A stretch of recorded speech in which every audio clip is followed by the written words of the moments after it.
A norm. What is the norm? I'll call this as x q norm. Okay, I don't know. Let me write it as, uh, I'll write it like this. What is this? This is square root of x summation q x, right? See, this will give me a different notion of distance, right? I can use the same distance, let's say from here to Dharwad, right? If you use Euclidean distance, you will get, let's say, 14 kilometers to my house. Then if you use a particular q and measure the distance this way, it will be a different distance, right? Maybe you will get 28, or maybe you will get 2, depending on what q is, right? So, but if you fix q, it's consistent throughout, right? It's a norm. Do you agree? So now, essentially, I can define a new inner product also, not just new norms, right? And this new norm will also induce new uh, whatever it will induce a new norm also, right? Okay. So now the question is, suppose I give you a norm, will it be induced by, how can you say that whether it's induced by an inner product or not? Is it possible? Suppose I give you one norm, is it induced by something else? If that is the case, all that I have to do is basically figure out all possible inner products. That means I know all the norms, right? I covered every norm. But if that is not the case, then it's not enough to identify all the inner products, but also I have to identify all the norms that are not induced by the inner products, right? So think about this. Okay, so that's your homework problem, thinking problem. Yes, any questions? Those who are online? Hello, sir. Yes, Sir, we are unable to record today's meeting, sir. Video. it's okay. I think it's fine. So Okay. let's see if I can do it. I also cannot. It's okay. I think.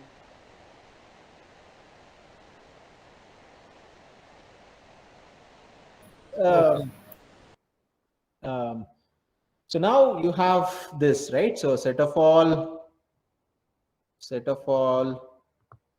norms, right?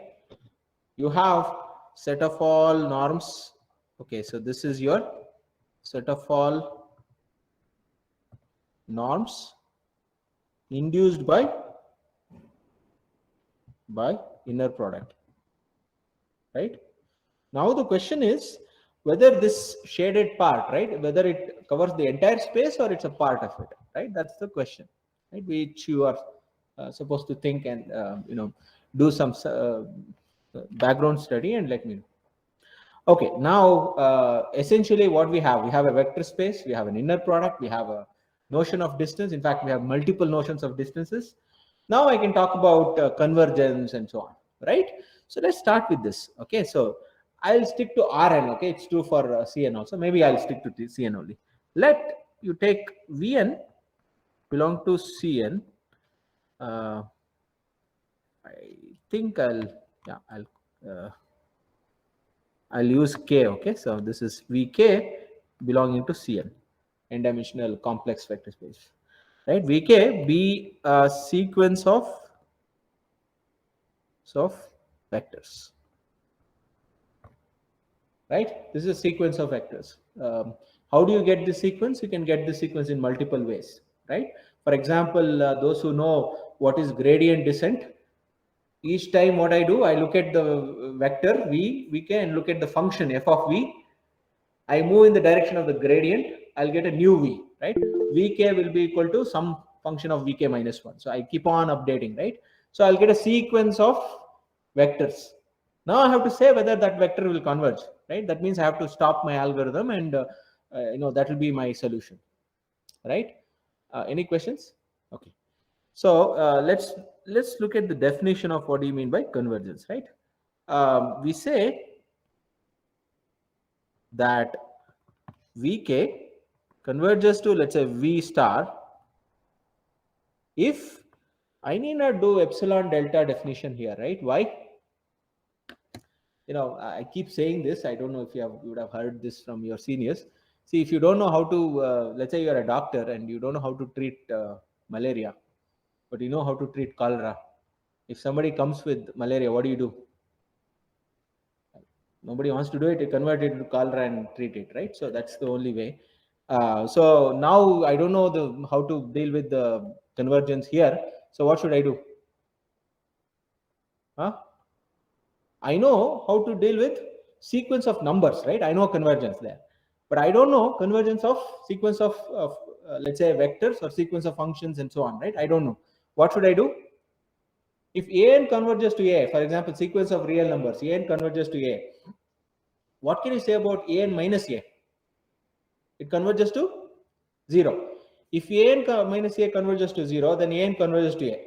And if an converges to a, then an minus a converges to 0, right? Both ways. So they are equivalent. Let's use that, right? So what do I do? If I look at vk minus v star, some norm, okay? This goes to 0. Let me stick to 2 norm, okay? Because if it converges in 2 norm, it also converges in every other norm by equivalence, right? So this goes to 0 as k goes to infinity. So this is easy now, right? You have the notion of convergence, right? Any questions so far? So now we have the notion of convergence, right? The moment I have the notion of convergence, I can do some geometry, right? So what are the geometry? For example, I can draw a circle or a sphere around a point. I can draw let's say an ellipsoid around a point, or so many things, right? I can translate, do a lot of things. Okay, let's look at some of them. Why do you need that? Well, in many cases, what I want to do is, let's say you are training your neural network, but I want to say that neural network that you train should belong to a ball around the origin, right? In other words, I want it to be bounded. I don't want it to go out. I don't want to allow it to take any number, right? Any vector. It should be in a ball, right? I need to define what a ball is, and then mathematically I can figure out how to find such a sequence within that ball, right? So let's look at the first definition. So how do you define a ball? Let's look at 2 dimension. Interval, I know, right? Around a point x. You look at all the numbers such that it is within epsilon by 2 on either side. Then we say that it's a ball of an interval of radius epsilon by 2. Right? So what is a, how do I define a ball? Well, in 2 dimension, it's a sphere, right? So let's say the radius is r, and the origin is 0, 0. I mean, this is the origin. So what is a ball? This is all points here, right? So how do I define that? How do I define that? It is all those points which are at a distance less than r from the origin, right? How do I write this? Okay, let me write this. And okay, I'll call this as an epsilon ball. Okay, so ball, okay, around the origin. Do you guys know all this? If you know, then I'll probably skip it. How many of you knew before? At least, okay. How many of you did not know? Huh? What about you? You knew, you didn't know, don't care. There's so many options. I cannot keep. Huh? You knew. Okay, so then you just let me know so that I can accelerate. Okay, so I'll just write because I need the notation. So an epsilon ball around the origin is defined as, okay, I'll call this as an epsilon open ball. Okay, so whenever I say epsilon ball, it's an open ball, right? As, how do I write this? I'll write this as, it's centered around the origin. I'll write it as 0. Distance is, or the radius is epsilon, which is all those points x in, I'll write it as Cn. Okay, so I'll deal with the general vector space Cn, such that distance from x to origin is x minus 0 norm, right? I'll look at 2 is less than or equal, oh, well, I have to look at open ball. That means all the boundary points should be left out, right? It should be less than epsilon. Do you agree with this? Right? Now, how do you define a ball around some point y? Let's say this is the picture, right? So this is your origin, and let's say this is your point y, and I want to write an epsilon ball around this. So what should I do? So this is how I write b of around y. I want to write an epsilon ball. It is all those x in Cn such that norm of x minus y is less than epsilon. Right? This is an open ball. How do you define a closed ball? You make less than or equal to, right? So you get a closed ball. Okay. Now I can change my norm, right? This is the 2 norm. That's what I've been considering, right? So it's a 2 norm. I can change my 2 norm to q norm, right? So what is a q norm? You remember, you looked at the inner product space with q, positive semi-definite matrix, and defined a q norm like this. Let's see what happens if you have a q norm, right? Let's see, suppose I replace 2 norm by q norm, right? What will happen? So for example, let's look at this, right? Epsilon is basically, it is all those vectors such that the q norm distance of x is less than epsilon. What is q norm distance? It's square root of x summation qx is less than epsilon, right?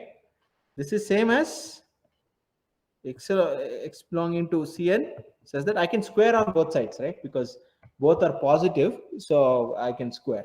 Nothing changes. X summation qx is less than epsilon square. Can you geometrically explain how does it look like? For example, in 2 dimension. Q is symmetric, okay? So keep that in mind. Q is positive definite. If it is positive semi-definite, I mean, if it is 0, then there is nothing there, but it will be 0. It's a non-zero matrix. Okay. Now, can you describe how does it look like? Can somebody tell me? So, how does it look like? Okay, people online. At least you have a chance to Google it quickly and answer. I mean, if you bother to do so. Huh? Okay. Suppose I take Q to be identity, I'll get a circle, right? X1 squared plus X2 squared is less than or equal to epsilon squared. That's what you get. Q is identity, right? If you take some other Q, what will you get? Let's say I'll take half, 0, 0. What do I get? It's x1 squared by half by 2 plus x2 squared by 2 is less than epsilon squared. Okay. I can take, for example, 1 by 2, 1 by, let's say 1 by 4. What do I get? X1 squared by 2 plus x2 squared by 4 is less than epsilon squared. What is that called? Ellipse, right? So in other words, I'm looking at all the points within an ellipse. So this is called an ellipsoid. Well, still I call it as a ball because the way I have defined ball is basically a set of all points is that x less than norm of x less than epsilon, right? So it's a ball with respect to that norm q. But if you're looking at the actual geometry, it will be a ellipsoid, right? It is something like this, right? So this is how it looks like. I don't know if I have written ellipsoid correctly, but it is all the points inside this ellipse, excluding the boundary points, right? So you can imagine the same thing in 3 dimension also, but beyond that we cannot, right? Is that fine? Okay. Okay. So now, so that means, it's not necessary that the moment you say an epsilon ball in n dimension, it depends on what kind of norm you have used to define the ball, right? By changing the norm, you'll get different shapes, right? So keep that in mind. Okay. In fact, I can take a vector and project onto norm. So what do you mean by that? So maybe let's look at that. Suppose I have a epsilon ball like this. Okay, this is an epsilon ball, right? And I have a vector. Okay, so let's say this is your vector. Okay, so I want to project this onto this ellipsoid. So what do you mean by projection?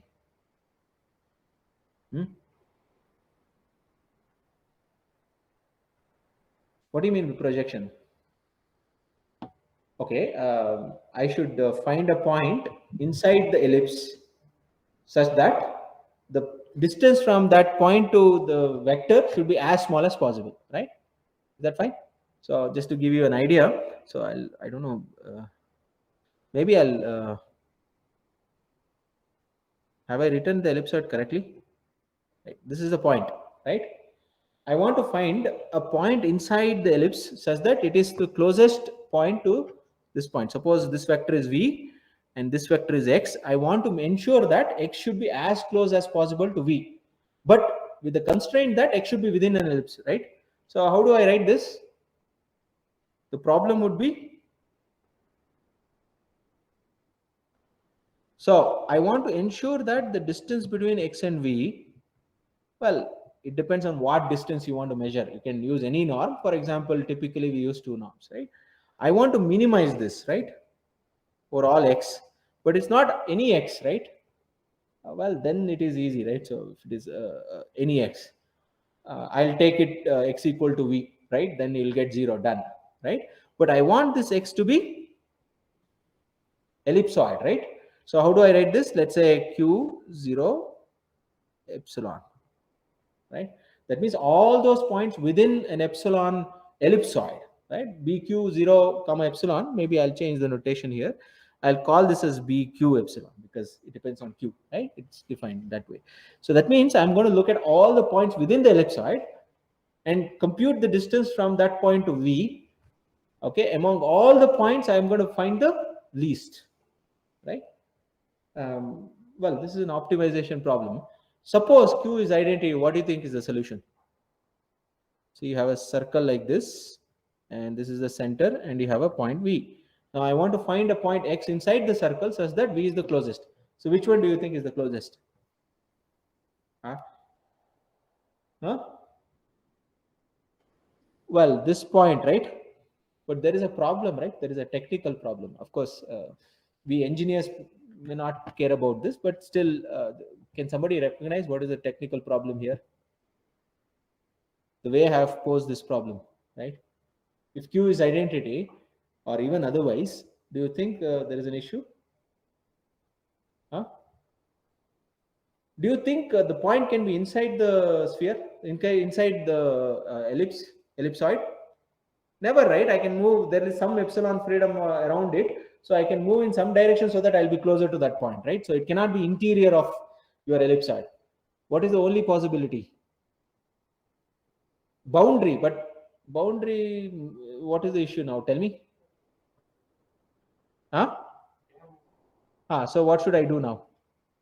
So that means, can I write minimize over all x? What should I do? It's a technical thing, right? So some name change I have to do. Huh?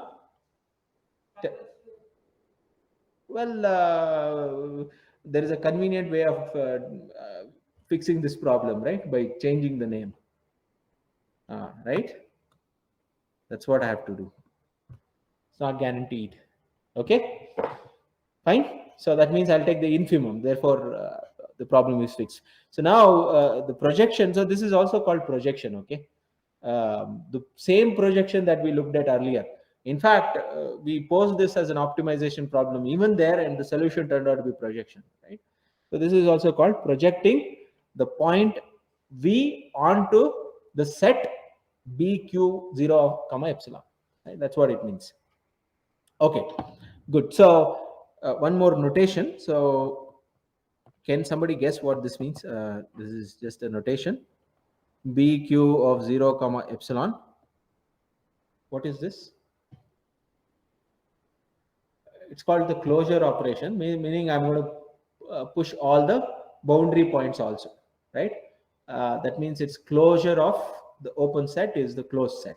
So this is a closed set. Is the closed set of all x such that this is x q norm is less than or equal to epsilon. Okay, not less than epsilon, it's less than or equal to epsilon. So that's all. Okay. Okay, so now we have learned some geometry, right, in n-dimensional space. So we know what norm is, what is distance, and so on. right? We can, and you know the sequence, and when I say the sequence converges, you know what it means, right? The distance norm should go to 0. Okay, so now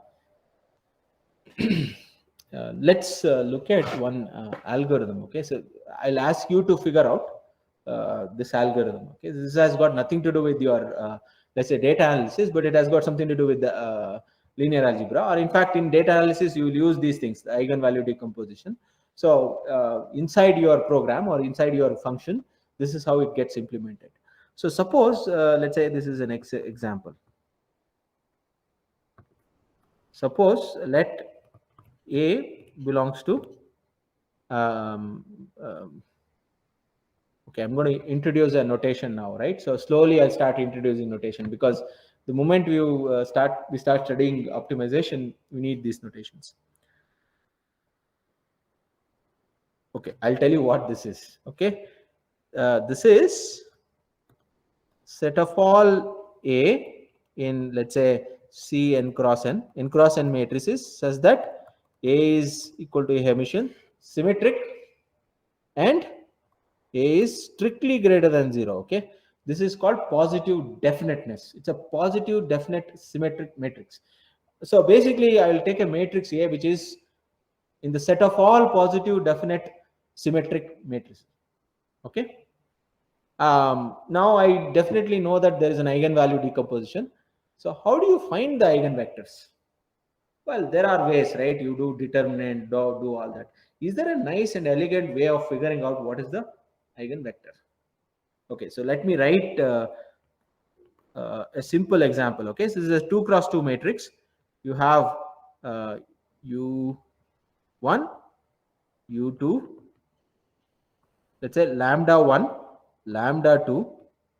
Remember, lambda 1 and lambda 2 are both positive, strictly positive. I mean, strictly it cannot be even be 0, right? And lambda 1 is greater than lambda 2. Let's assume that. This will be okay. So this is the eigenvalue decomposition, right? I want to figure out what these guys are, right? I1 and U2. Now, what do you think is the method? What do you do?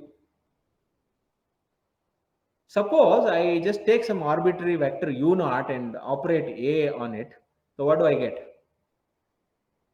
U0 can be, it's a vector in 2 dimensions. It has a component along the direction of U1. It has a component along the direction of U2, right? Whichever is larger gets scaled by lambda 1, right? Whichever. So for example, that direction of U0 which is there along U1 will get scaled by lambda 1. The other one will get scaled by lambda 2, right? That's what we have, right? So, and then I'll get a vector, right? So, okay, now the question is, how do you find this U1? Can anybody think of an algorithm? See, AU1 is lambda 1 U1, right? So what is happening? It's invariant. So I operate A on that direction, you'll get another vector in that direction only, but it's scaled, right, by lambda 1, right?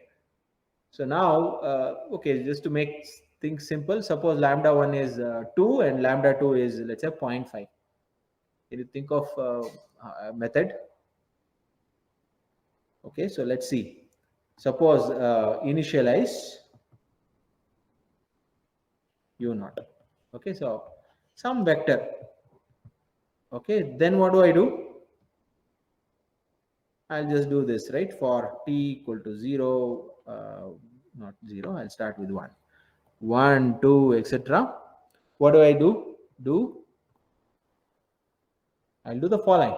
Okay, so I'll take ut, in this case u1, right? The moment you have u0, I'm going to find u1, which is a. I'll operate ut minus 1. What is ut minus 1? u0, right? A u0 is what? So u0 has 2 components. Remember, one along u1 and one along u2. So one along u1 will get amplified by 2. One along u2 will get reduced by a factor of 2, right? Because it's half, right? So it will go down, right? This gets amplified. Now what do? I get a huge vector, right? If the component of u0 was more along the direction of u1, then I'll get I think this is not the right. Okay, I'll just change the notation. Okay, so I'll call this as this is notation problem because u1 is. I'll write it as superscript. Okay, so this is ut. This is a u t minus 1. Okay, now it's scaled by a huge amount. So what I'm going to do is I'm going to normalize it. Okay, so I'll do this 2 norm. Okay, it's a normal vector. It's a unit vector. So what do I do after that? End. Okay, I'll keep looping. So what do I get? Intuitively, suppose the direction is towards, let's say, u1, u0 is direction slightly towards u1, for example. Then what happens? In the next direction, it will be more towards u1, more towards u1, more towards u1, and so on. What will you get? So I can write, say, I'll write it here. Output ut, whatever. Maybe I'll do it t times. Okay, so I'll output ut. Right, t is very large. Okay, very large. This is a practical algorithm. I'll say t is 1000. I'll keep on doing that. So output ut, and see what does ut corresponds to? U capital T. It's the eigenvector corresponding to the maximum eigenvalue. That is u1, right? What does this correspond to now? Norm of AUT. What does this correspond to? If ut is u1, what is AUT or AU1? Lambda 1, right? So this will be lambda 1. Okay, fine.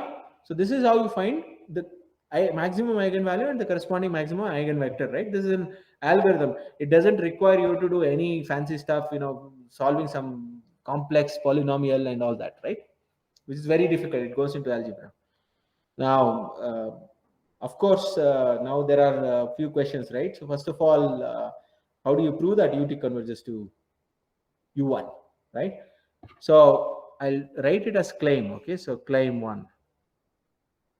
Claims ut converges to u1 and aut norm converges to lambda 1. The second one is a simple convergence of numbers, right? AUT norm is a number, so it's a convergence. What does this mean? This means 2 norm goes to 0, right? The moment I take a norm, I'll get a number. I'm looking at sequence of numbers, right? So one need to prove this. I won't prove this here. I'll leave it as an exercise. Not that difficult. If you are interested, you can drop in. We will try to prove. Okay. Okay. Now, what about if you have 3 cross 3, I found u1 now. How do you find u2? What do you do? How do you find u2? Any idea?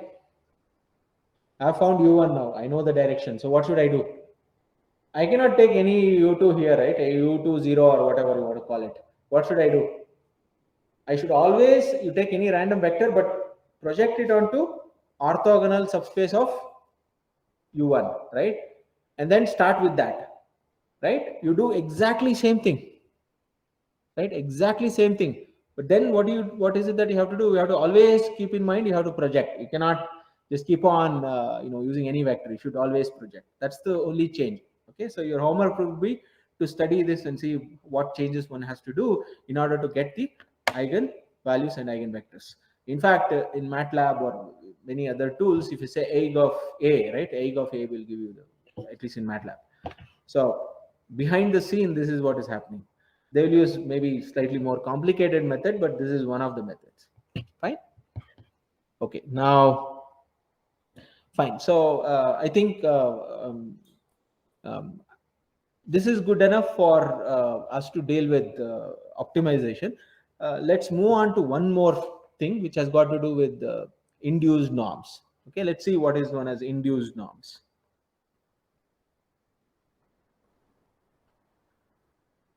In other words, we are going to look at norms of a specific vector space.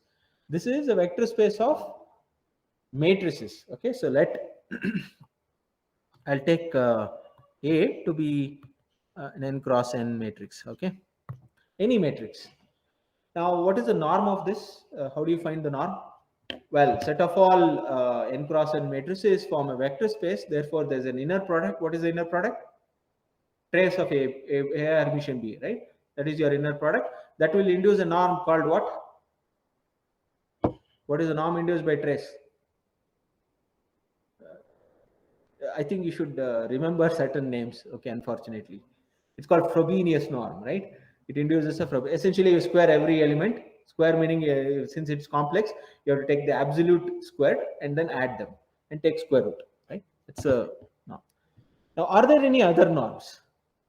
Again, let's use the doctor's analogy, right? What is the doctor's analogy? I don't know how to find the norm of a new object, but I know how to find the norm of a vector, right? How do you convert A into a vector? One way is you stack one below the other and form a long vector. But the other way is I'll take a vector and operate A. I'll get another vector, right? So AX is a vector. Do you agree? Right? I'll take the norm of that. I know how to take the norm of that. For example, I'll take 2 now, right? Right. So if I change X, I'll get different norms, different values, right? I can take that as my measure of size of A or norm of A, right? Maybe I can take supremum over all X. What is the issue with this? What is the issue? I take X equal to some 100,000 times 1,000,000. Then it will blow up, right? And then your friend will say, I'll take 1 billion power 1 billion. Then it will be more. Eventually it is infinity, right? You can prove that it's infinity. You give me any number as this norm, but then I can get another vector which is more than that. So now what is the fix? I should not allow any X, right? I should restrict my X also. So in other words, I'll take X on the unit circle. Okay, so this is unit circle. I'll take an X on this unit circle and see what A will do on that. In particularly, whether it will amplify or what is it that it will do. So how do I do that? I can just divide it by norm of X. See, I can push norm of X inside the numerator norm, right? So AX by norm of X. So this, for example, here is a unit vector, right?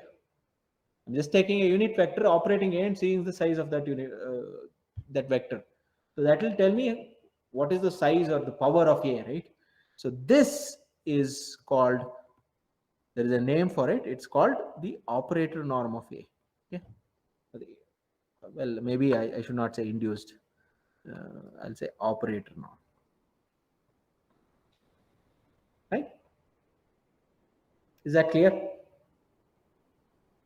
Okay, right?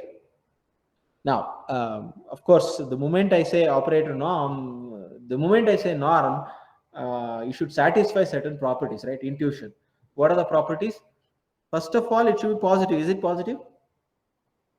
Obviously, right? It's a norm ratio of 2 positive numbers and taking the max of that or sup of that. So it has to be positive. So clearly, I'll not prove this, or you should be very careful. I mean, in math, especially when you say clearly, right? So many times it's not clearly. Greater than or equal to 0. Equal to 0 if and only if. Why is this true? Suppose it is 0, right? That means you take the supremum of X, that is 0. If supremum of X is 0, then every X should also be 0, right? This ratio should be 0 for every X. If it's 0 for every X, then I can take X to be 1, 0, 0, 0. What will 1, 0, 0 do? It will select the first column of A. You are saying the first column of A is 0. Second column of A is 0. Third column of A is 0, and so on. Every, if you know, sorry, what am I saying? Every, A is 0, right? A should be 0, right? So that means it satisfies at least one property of your norm. What is the other property? Norm of alpha times A, right? Well, this is easy because I can pull alpha out of the numerator and out of the supremum also, because supremum is with respect to X. This is clearly norm of This is also fine. So size of the scaled vector is the scaling times the size of the vector, right? So that's what we have. So what about triangular inequality? Let A, B belongs to Cn cross n. Then I'll look at A plus B, operator norm. This requires some thinking. Let's see if it is true, right? So how do you prove this? This is called what? This is called what? Triangular inequality, right? So how do you prove this? So let's look at this. Okay, so A plus B operator norm is basically supremum over all x ax plus bx, right? 2 norm divided by norm of x. A plus b times x is ax plus bx. Okay. Now, what can you say about 2 norm? It's a norm, right? It should satisfy triangular inequality. So by triangular inequality, I can write this, right?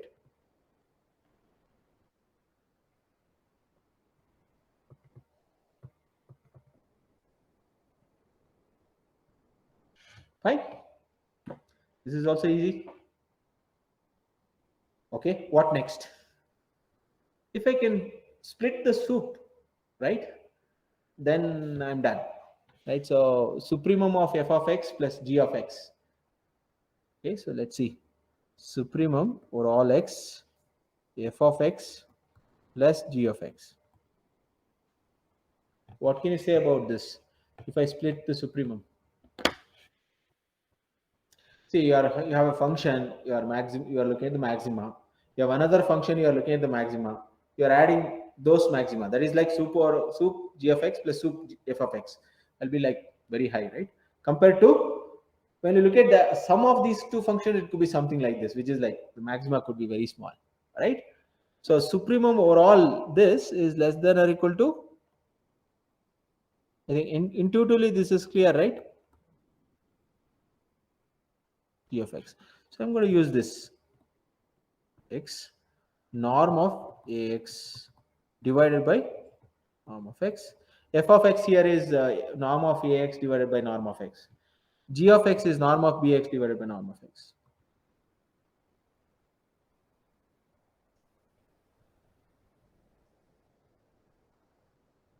Okay.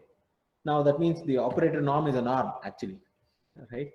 So now the next question that we should ask is, did I anywhere use the fact that A is a square matrix? No, right? I can do this, right? So I can do m cross n, right? So I can take any matrix. So I'll take 2 m cross n matrix. Of course, yeah. Okay, so that means you have an operator now. Suppose A belongs to, okay, let's look at this. Suppose A belongs to, what is this? What is this? Question? You had a doubt? Okay. So what is this notation? S means symmetric, right? N means it's an n cross n matrix. Plus means positive definite. Plus means positive semi-definite. Okay. Fine. So it's a symmetric positive definite n cross n matrix. Okay. So what is operator norm of A? Can you guess? Of course, we wouldn't know the answer clearly, but can you guess?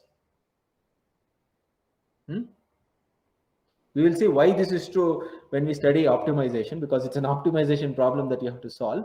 Let's see why, but can you guess? Huh? Can somebody guess? A is symmetric. So the moment you say symmetric, what is the first thing that it will come? What is it that it will come to your mind? Huh? If I say symmetric matrix, what is the first thing that you will? Huh? Yes, somebody. What is the first thing that comes to your mind when I say that the matrix is symmetric? Huh? Huh? That is symmetric definition. Okay, what else? Consequences of that. That's a property. Okay, fine. What else? Okay, first thing is definition. Fine, good. The second thing is slightly more complicated. Determinant of A is,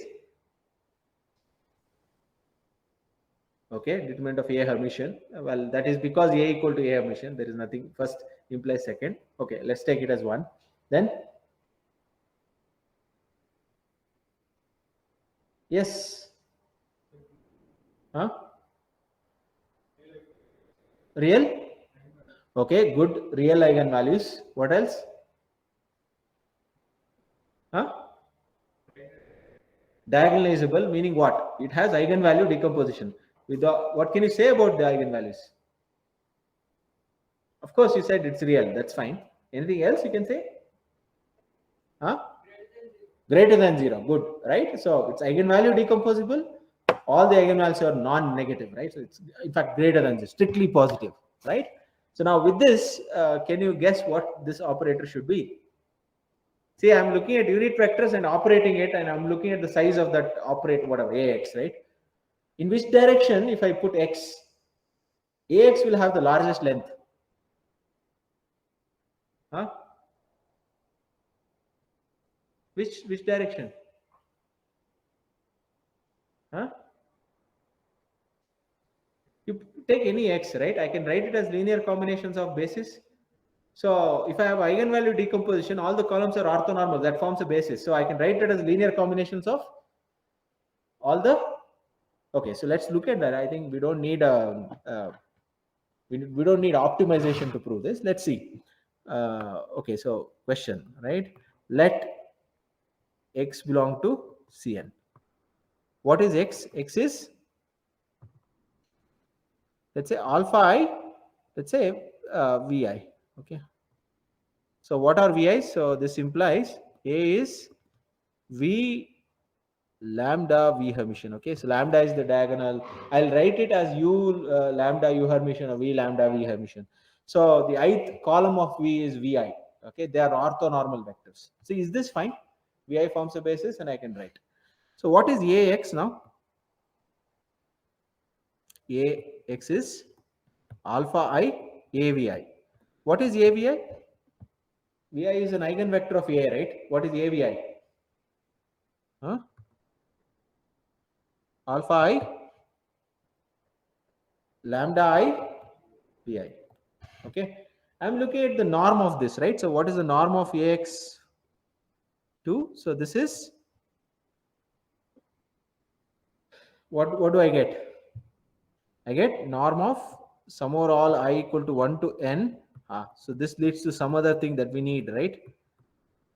What can you say about, maybe I'll take square also. Okay, what's that? Then we can take square root later. So what is norm squared of, see, this is some constant, right? Let me call this as some beta I. So it's beta I, Vi, summation or all I. I'm looking at the length of that. So what will be the length of these two? Can somebody guess? Think of it as in 2 dimension, and you have, yes, it's orthonormal. Let's say A V1 plus B V2 norm squared. It will be equal to V1, V2 are orthonormal. Huh? Well, I have multiplied by A V1 plus B V2, right? Then, huh? Okay, let's check, right? Let's check for 2, okay? So this is an aside. Well, not really an aside. Let's check. So you take norm of A V1 plus B V2. Okay. V1 Hermitian V2 is, well, let's look at real. Okay. So to make our life easy, it is 0. Otherwise, you have to keep track of all, conjugation and all that. Is this fine? So I want to, what is norm squared? You agree with this? I can write it as inner product of this with respect to itself. Now I can apply linearity. AV1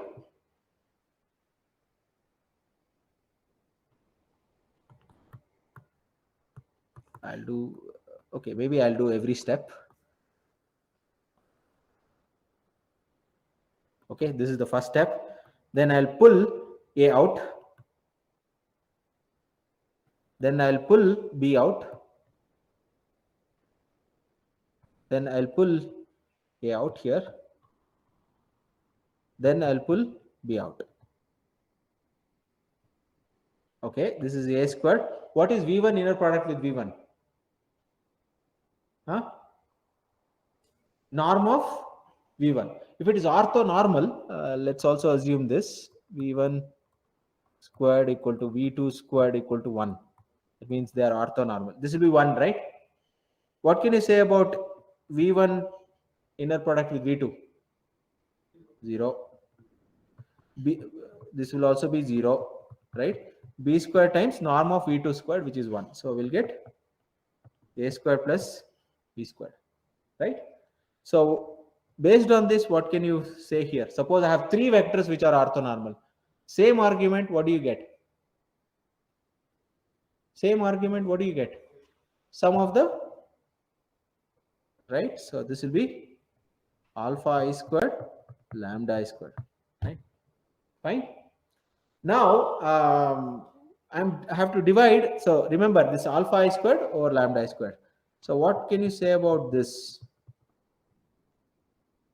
What is norm of x squared? This is summation I equal to 1 to n alpha I squared lambda I squared divided by x is what? Alpha I vi, right? Again I can apply the same thing here, right? Alpha I vi norm squared is summation alpha I squared, right? Is that fine, everyone? See, remember everything is positive now, right? The alpha I squared, lambda I squared and all that, right? So what will be the x? So now the question is, what is my choice here? So I should find x, right? That means I should find alpha i's. Now, what is the problem? The problem would be the following, right? Maximize over all alpha 1 through alpha n summation I equal to 1 to n alpha I squared divided by summation alpha I squared times lambda I squared, right? Okay, let me look at some geometry here. Okay, so let's look at this, right? Let's look at this. Let me call this vector as beta I, this thing as beta I. Now what do we have here? So we have beta 1, beta 2, beta n times lambda 1 squared, lambda 2 squared and so on, lambda n squared. You agree? Beta 1 lambda 1 squared plus beta 2 lambda 2. That's what we have. When do you get this as maximum? You have one vector and you have the other vector and you are projecting. When do you get the maximum? When it is in the direction, right? And it has to have unit norm. So what should be alpha I now?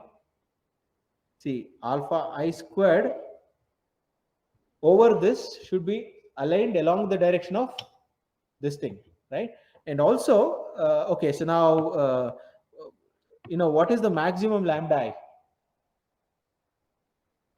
Okay, so let me, I think you don't even need this. This is good. It's an important information, but see, if I choose alpha 1 equal to 1 and all others 0, see, definitely this is less than lambda 1 squared, right?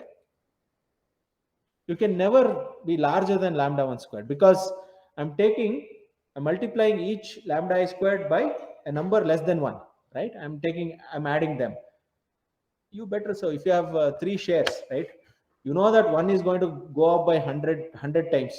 The other one is going to go up by 20 times and the other one is by 5 times. Where will you put your money? Are you going to put money in 3 places? No, right?